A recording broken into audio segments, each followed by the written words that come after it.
pumunta ako dyan sa SM Angono. Kasi may nag-advocacy sa akin ng ng cellphone.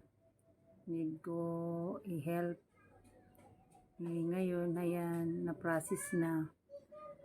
Pumunta kami dyan sa ng home credit para kumuha ulit kami ng cellphone. Isang unit. Ayan, kasama ko panganay ko. Siya kasi ang driver ko sa motor. Gusto niyan sumama. Tsaka gumala. Ayan, hinanap-hanap daw niya ako kanina. Hindi niya ako makita. Sabi ko, doon lang ako sa second floor. Ayan, naglalabanan naman ako ng aking uniform. Kasi hindi naman binabad ng aking bunso. Sabi ko kanina, pag alis ko, ibabad para mamaya washing ko na lang. At least para na yung dumi niya. Lumambot. Yan, pinagtatanggal ko muna ng paraphernalia. Kasi nakakabit pa siya. Bago ko i-washing. Naglalaba ako dyan. Di po kasi ngayon linggo. Kaya need talaga maglabada ng mga uniform. Kasi bukas babalik na naman ako ng Maynila para dumuti ulit. Kasi umuwi lang ako dito para maghatid ng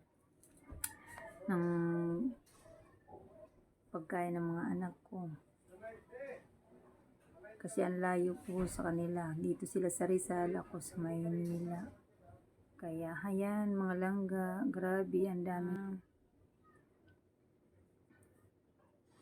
Diyan ako pinipilian ko, kumuha ko ng planggana. Nanap po, iniipon ko kasi mga puti para hindi magkalo-halo siya di kulay. Kaya ayan. Yan ang gawain ko pag tuwing ako rest day. Mga langga pag tuwing linggo.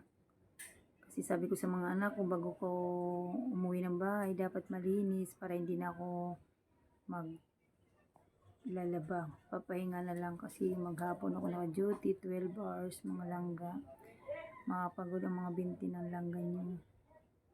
Kaya pag uwi ng bahay, ganun pa rin. Wala akong magawa kasi ang dami labahan. Hindi matiis ng nanay. Maglalaba pa rin talaga ako. Ayan. Yan ang gawain ko dito sa bahay pag ako diyo. Yung isa kasi pag linggo nagsisimba siya.